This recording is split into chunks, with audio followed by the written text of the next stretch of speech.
Good. So I hope this doesn't count against my speaker time. I just want to acknowledge something. So this is the last session of the day, and I acknowledge and want to recognize that I am the only white male occupying the space of this stage today in this capacity, and this is the final session, so nothing like a white man having the last word. However, and I think I have this in my slides, I will say this up front. I live my whiteness in daily fuckery of white supremacy. So what I want to share with you today is in the spirit of fuckery. Sorry, I probably should have just warned you in advance that I curse a lot, and don't make any apologies for it.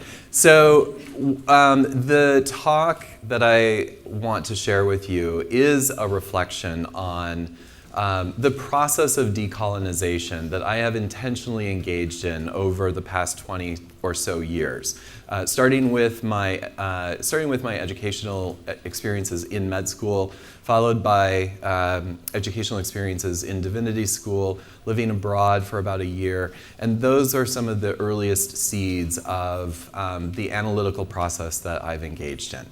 I will not go into much more detail of my journey just because we only do have 20 minutes, but I do want to let you all know that I am very, very happy and eager to talk with anybody who is curious about how to live their life in fuckery of systems of oppression. In the spirit of this day, let me start with simply this. My humanity honors your humanity. And this is my greeting to you, but it is also the essence of what I want to share with you over the next several minutes. I share with you today a reflection on decolonization of my mind, my beliefs, my attitudes, my behaviors. One with a starting point that I can roughly identify, but I know no ending point. The story I tell is, I hope, but one of a growing network of narratives that scaffolds the transformation of our current day brokenness into new life-giving and life-supporting social structures. The call that I invite you to share with in me is to build bridges to the not yet by enacting an embodiment of the not yet. Each one of us has the capacity to do this. Some of us, however, need to do some work on ourselves first to connect and bridge to the parts of ourselves that have been cut off, lest we find ourselves building bridges from nowhere to the proverbial nowhere. Before going any further, I want to publicly thank my speaker buddy, thought partner, and beloved friend, Shauna Tomlin, and I can't see her in these blinding lights. But Shauna's consistent supportive feedback to me as I prepared this talk was an encouragement to hold space for vulnerability, mine and yours. To express more heart and not reside too much in the realm of the head, in the realm of the intellect. To let the talk tell a bit more about me and my journey into making a daily conscious commitment to anti-oppression work. I'm grateful to her for this feedback. And honestly, if you had seen the first draft of this talk, you should be grateful to her too. So, I hope that what little I can share with you in the course of 20 minutes will allow you to connect my words, some of which may make you uncomfortable or may make you feel things unexpected. To connect my words with the vulnerability that I bring to you and to this space. As a flawed individual with a lot of unearned social privilege and power, who has been on a learning journey for the past 20 years of coming into greater awareness of how I have participated in and have benefited from systems of oppression, and my ongoing, non-linear, deeper and deeper commitment to an ethics of living in a way that works to undo these systems of oppression. Given the limit of time that makes it difficult to provide a rich and detailed narrative of my journey, I want to extend an invitation to any of you to ask any questions that you might have during the social time later this evening. I am both a teacher and a student, and I hold sacred the vulnerability, the openness, and the humility that are the foundation of brave space for learning, growth, and development. I also want to provide context for the images that you will see as the talk goes on, following this slide, which summarizes my own social location.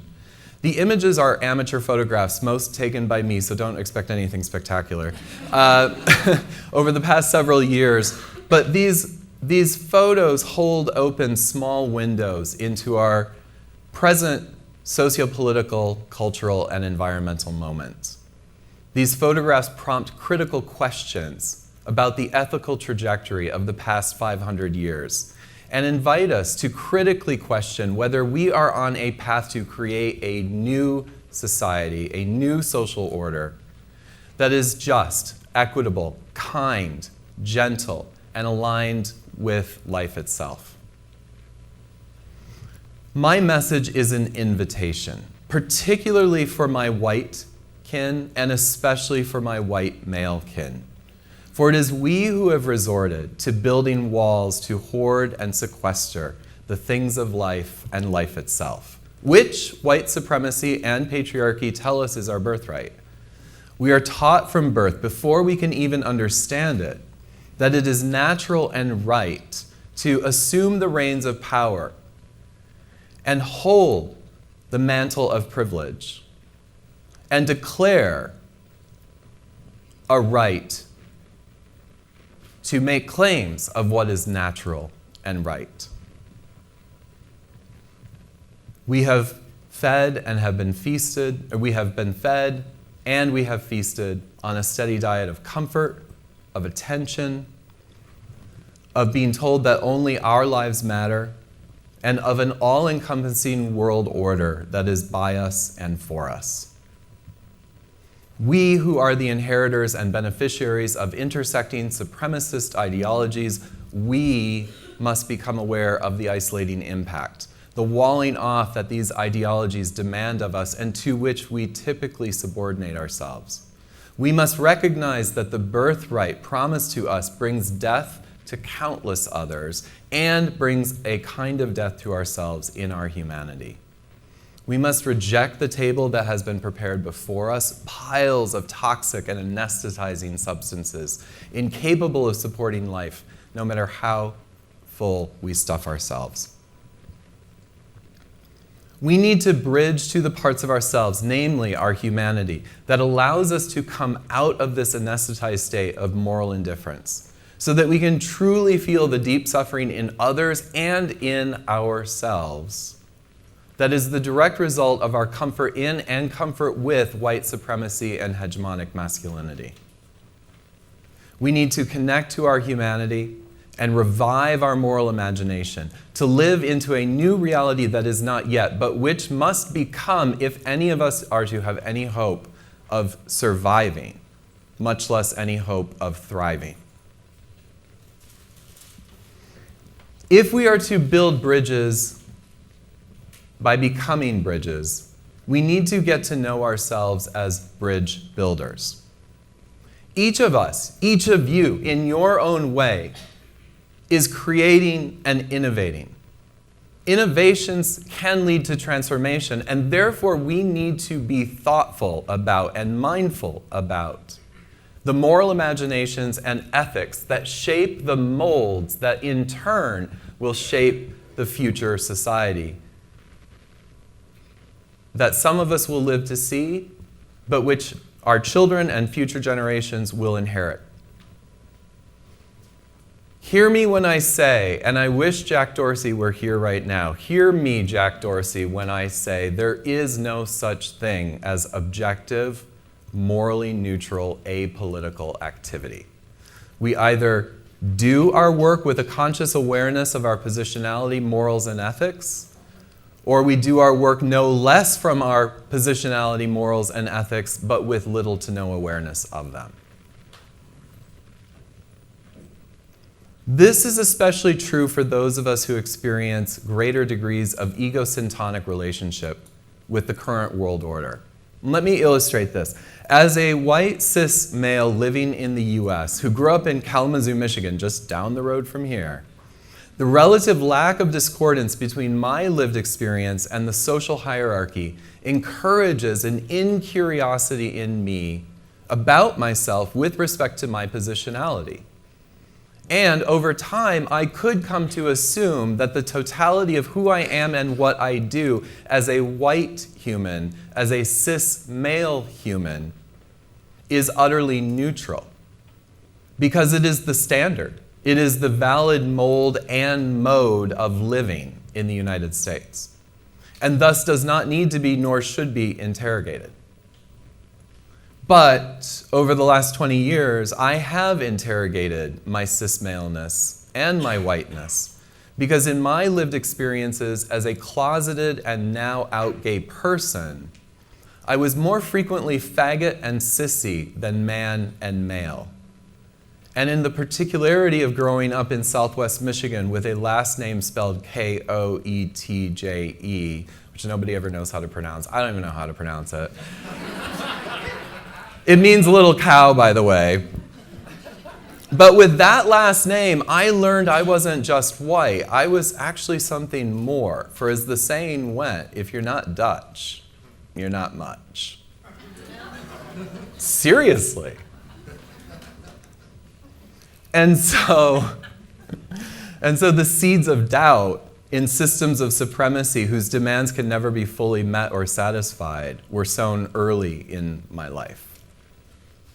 Through the actual discordance between my particular lived experiences and the absolutist standards of hegemonic white masculinity, I began to notice some fault lines.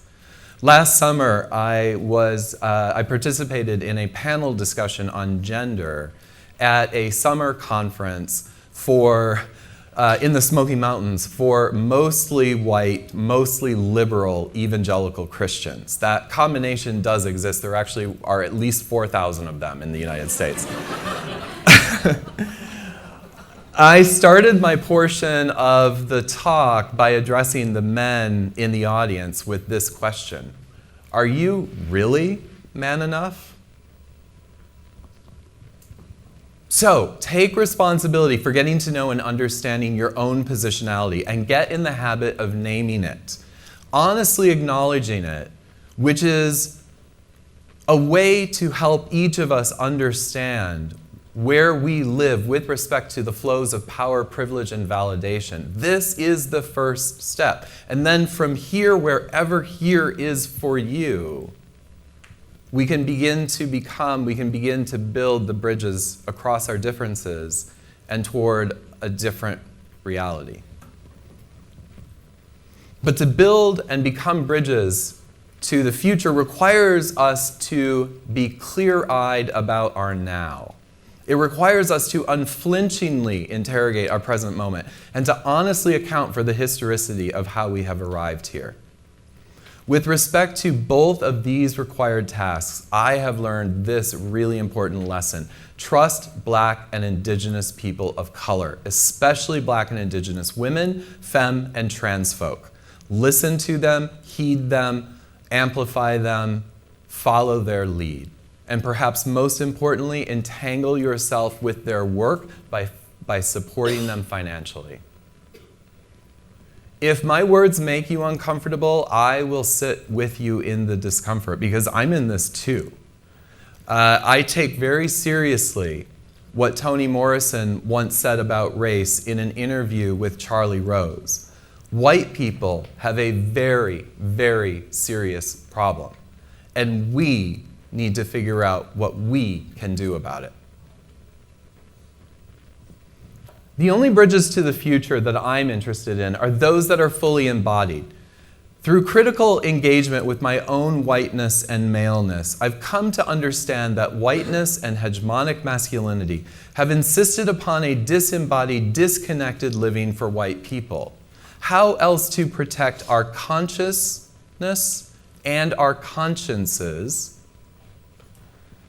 from the horror show of violence that is subjected against the bodies of Black, brown, and indigenous peoples, and against the bodies of queer, femme, and gender nonconforming folk. Furthermore, hegemonic white masculinity warps and diminishes the humanity that is in the majoritized groups, and in turn projects a pathologized humanity onto those who are minoritized. Now, I recognize that I do not need to call minoritized and marginalized people to embodied living as a key act of ushering in the future. For most marginalized people, there's little choice in the matter. Existence is resistance. Having grown up in right-wing evangelical Christian supremacy and journeying through both medical school and divinity school, I'm convinced that the ideology of man as the apotheosis of the created order and a belief in the so-called fallen, sinful nature of the material world, typically construed as female or feminine, creates the context in which, as Valerie Carr so powerfully expressed it, Black bodies are still seen as criminal, brown bodies are still seen as illegal, trans bodies are still seen as immoral, indigenous bodies are still seen as savage, the bodies of women and girls seen as someone else's property. Now, when we project our visions for the shared future, when we begin to flesh out our ideas for the world of tomorrow, what is the nature of that flesh? What is its condition? Are we embodying a future in which all humans are nurtured and nourished, free from imprisonment and enslavement, freely educated, freely cared for, and wholly integrated into the gorgeous balance of the Earth's ecosystems? Do we have systems in place to support the life, liberty, and pursuit of happiness for everyone, or just for a few? The bridges to our present moment were envisioned by a deeply malformed humanity and enfleshed with the bodies of those subjected to enslavement and genocide. If we do not work to transform the vehicle, that is, the humanity, that carries our vision for the future into the future, then our future will look little different from our now. Future Black lives will still not matter. Future girls and women will still be seen as property. We will continue to define people as illegal relative to arbitrary and always shifting borders. And future white people will continue to harbor humanity that is deformed by the inescapable cognitive dissonance of our disembodied existence. This is the grave risk we face to our survival as a species if we do not critically examine the bridges upon which humans have traversed the past half millennium. The bridges we embody into our future must enflesh an invigorated moral imagination that seeks to bring the whole of humanity into right alignment with ourselves, with our earthly home, and with our entangled, terrible history.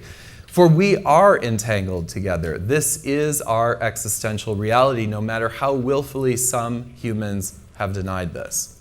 We are entangled together, and we thrive to the degree that we allow this truth to soak to our core. And furthermore, we are not just entangled with each other, we are entangled in the utterly complex web of the Earth's ecosystems. In our current world order, we treat the Earth as ours to own and exploit. But in truth, we are the Earth's. Capitalism, fueled by the fervor of white supremacy, male and masculine supremacy, and Christian supremacy, will do everything possible to convince us that the only measure of value is what, who, and how much has been claimed, extracted, and converted. In other words, lorded over. But there's transcendent wisdom to be understood by reflecting on the Hebrew word Adama, which we find in one of the ancient creation myths that most of us are familiar with and which in English we recognize as the name Adam. Adama means red clay. You and I are not over and above the earth. We are earth. There is no existential separation between humans and earth. So let us rethink our relationship to our home, the earth, and with our co-inhabitants across the fullness of species and materials that constitute what we call life. Life is literally material. The future, as with the present, will be embodied. It will always be embodied. But what forces form or deform the physicality of our future existence will be shaped by the ethics that we choose to live by today. Ethics, in its simplest form, is the set of principles by which we attempt to live in right relationship. In my own understanding of ethics, I think of and see a complex series and sequence of loops, feedback loops. They are intertwined. They are entangled, if you will. Thinking of ethics as entangled, intertwined feedback loops, we can identify the ways in which human lives are made fuller, richer, healthier, and more connected, or are made depleted, impoverished, sicker, and isolated by our individual and collective actions. We find ourselves right now in the midst of deeply historical feedback loops that have been disordered for several centuries. If we are to embody and live out restorative ethics, it's well past time that we address the historicity of our deeply disordered and unethical society. The vast inequities that define our current era are the result of centuries of pathological hoarding for the sake of self-interest. It can be extremely painful to do this, but we need to name clearly each system and each institution that facilitates this hoarding. Our economy, our health care systems and facilities, our schools, our for-profit enterprises and our nonprofit enterprises, the prison industrial complex, institutional Christianity. We could go on and on. But from where and from whom land, labor, and life have been extracted, stolen, or exploited, to them we must make reparations. A future that is different from the present must include reparations for past and present life-taking actions. If we are the beneficiary in any respect of supremacist ideologies, then it is our ethical duty to work as agents within these systems to undo them. It is our ethical duty as humans to bridge first to our own humanity, to tend to its brokenness, and then and concurrently to bridge across our differences to connect with the humanity in others.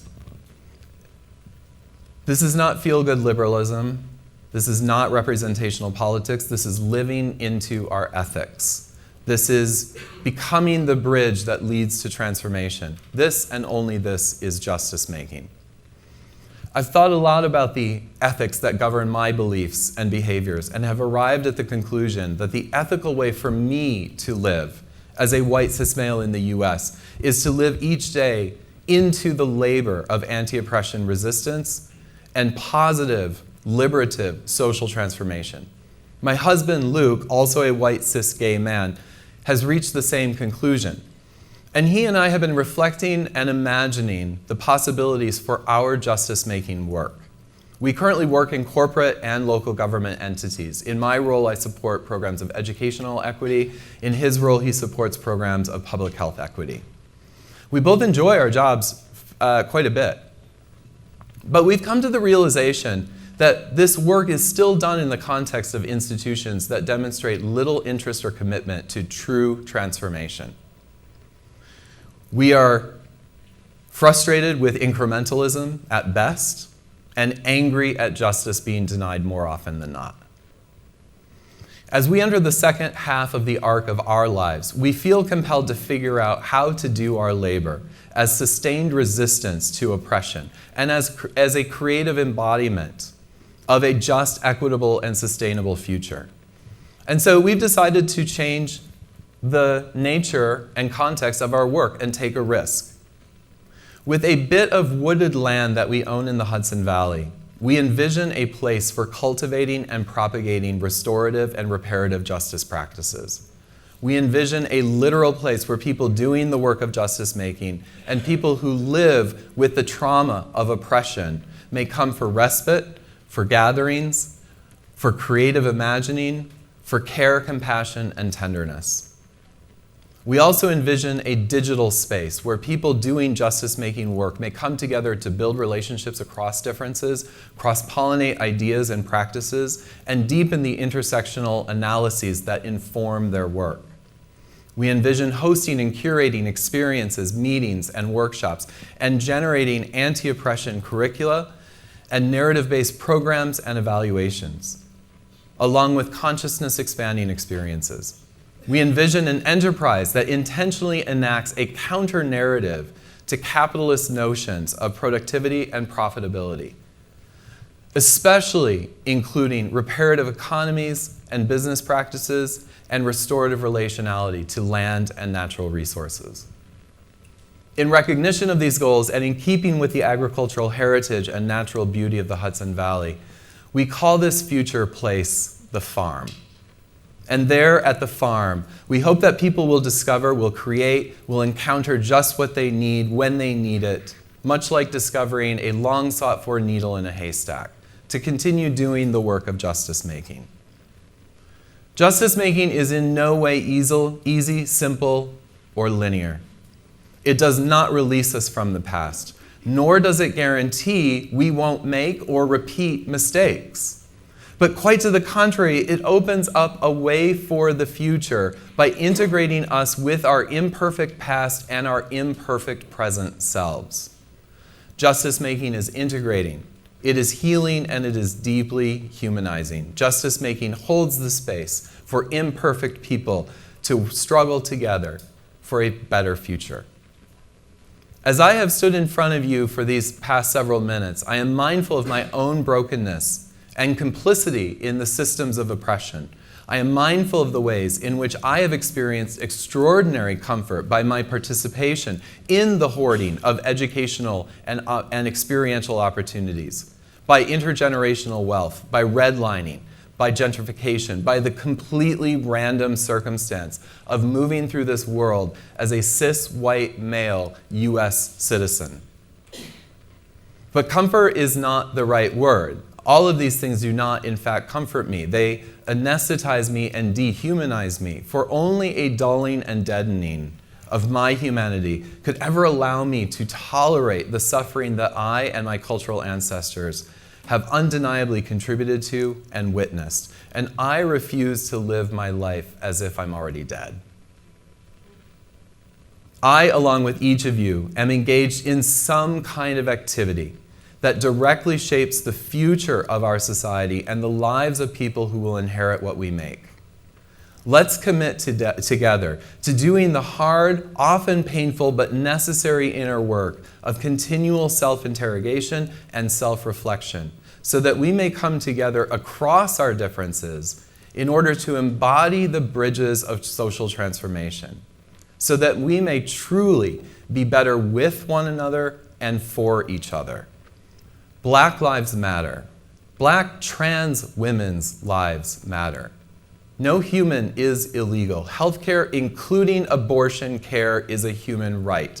Justice for water protectors, reparations for race and gender-based exploitation, abolition of modern slavery, and the prison industrial complex, people and planet over profits and war. This is the future that I hope that we will create together. Thank you.